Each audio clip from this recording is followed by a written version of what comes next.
I'm Jennifer Kaiser. I am the Public Information Officer at Vallejo Flood and Wastewater District.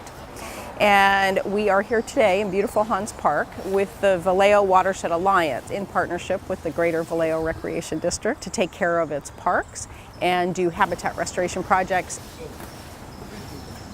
So today, we're actually working with the California Maritime Academy cadets. We're always thrilled when they come out to help because they're enthusiastic and incredibly helpful. So we're clearing a lot of undergrowth today to kind of reduce any kind of fire threat to these houses in the nearby area.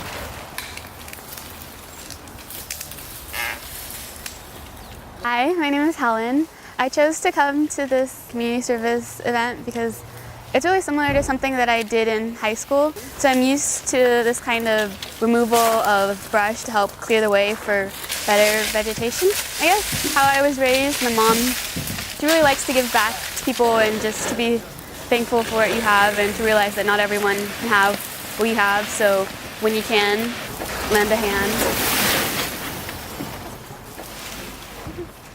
Hi, my name is Katie Meisner and I'm the Vice Mayor of the City of Vallejo, and we are grateful to have Cal Maritime and the cadets as partners with the City of Vallejo. What we really strive to do in our office is get our students involved in activities and with our local nonprofits that will benefit the student so they can see the positive impact they're making on their own community, so they can take that with them throughout their life and be a more engaged citizen.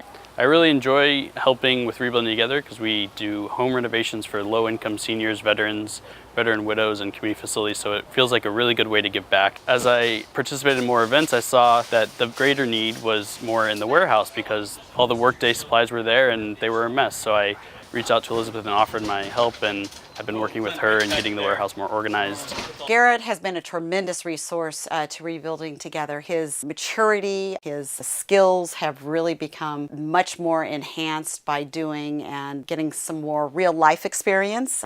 I think I've changed. I think leading groups of people in different service events is a great way to work on your leadership skills and just become a better person overall. One of the programs we're most proud of is our Operation Valentine, which is a project that has our cadets working with local elementary school students to create Valentines for veterans. Today we're going to the Veterans Hospital in order to deliver those cards that the kids made. And the reason why I want to do it is because, one, it's Valentine's Day, and two, I love community service. I got hooked on it from the very beginning when I came to the school. At first I was like, oh, I just wanted like a couple hours to get out of the way because there was a requirement. But after my first event, I was like, wow, this is really fun.